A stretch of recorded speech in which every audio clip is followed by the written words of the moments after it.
রাজবাড়ীর দৌলতদিয়া ফেরিঘাটে গতকাল যে বাসটি নদীতে পড়ে যায় তাতে 24টি মৃতদেহ উদ্ধার করা হয়েছে। এখন পর্যন্ত উদ্ধার অভিযান চলছে। প্রতিকূল স্রোত থাকার কারণের জন্য উদ্ধার অভিযান ব্যাহত হচ্ছে, তবে বাসটিকে উপরে টেনে তোলা হয়েছে। ইতিমধ্যেই নৌপরিবহন মন্ত্রণালয়ের সচিব মহিদুল ইসলাম এবং রাজবাড়ীর একজন জেলা ম্যাজিস্ট্রেটের নেতৃত্বে 2 সদস্যের তদন্ত কমিটি গঠন করা হয়েছে এবং তাদেরকে 3 কার্য দিবসের মধ্যে প্রতিবেদন জমা দেওয়ার জন্য বলা হয়েছে।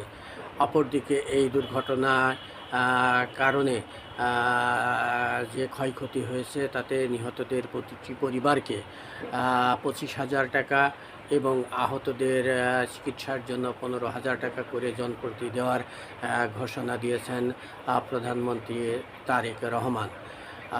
উল্লেখ্য, কুষ্টিয়া থেকে সৌহার্দ্য পরিবহনের একটি বাস ঢাকার উদ্দেশ্যে গতকাল ছেড়ে যায়। বিকাল 5:15টার দিকে বাসটি নিয়ন্ত্রণ হারিয়ে 3 নম্বর ফেরিঘাটের পন্টন থেকে নদীর পানিতে পড়ে যায়। 1 ঘন্টা পর ফায়ার সার্ভিস এবং ঘটনাস্থলে পৌঁছানোর কারণে জনগণ ক্ষোভ প্রকাশ করেন।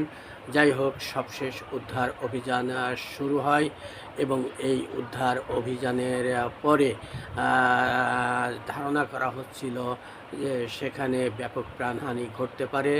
বাসটিতে মোট 40 জন যাত্রী ছিল বলে আমরা জানতে পেরেছি।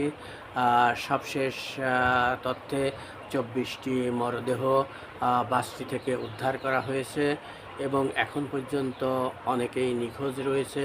তবে উদ্ধার তৎপরতা এখনও অব্যাহত রয়েছে, কিন্তু প্রচণ্ড স্রোত এবং ঘূর্ণিপাকের কারণে যদি ভিতরে আরও লাশ থেকে থাকে, সেই লাশগুলো হয়তো ধারণা করা হচ্ছে যে অনেক দূরে ভেসে চলে গেছে অথবা নদীর তলদেশে চলে গেছে। তো ভেসে চলে যাওয়ার সম্ভাবনাই বেশি। ধারণা করা হচ্ছে যে সমস্ত লাশগুলো এখন পর্যন্ত পাওয়া যায়নি তা নদীর প্রবল স্রোতের কারণের জন্যে হয়তো 2-1 দিনের মধ্যেই দূরে কোথাও ভেসে উঠতে পারে এবং তখন লাশগুলো উদ্ধার করা সম্ভব হবে।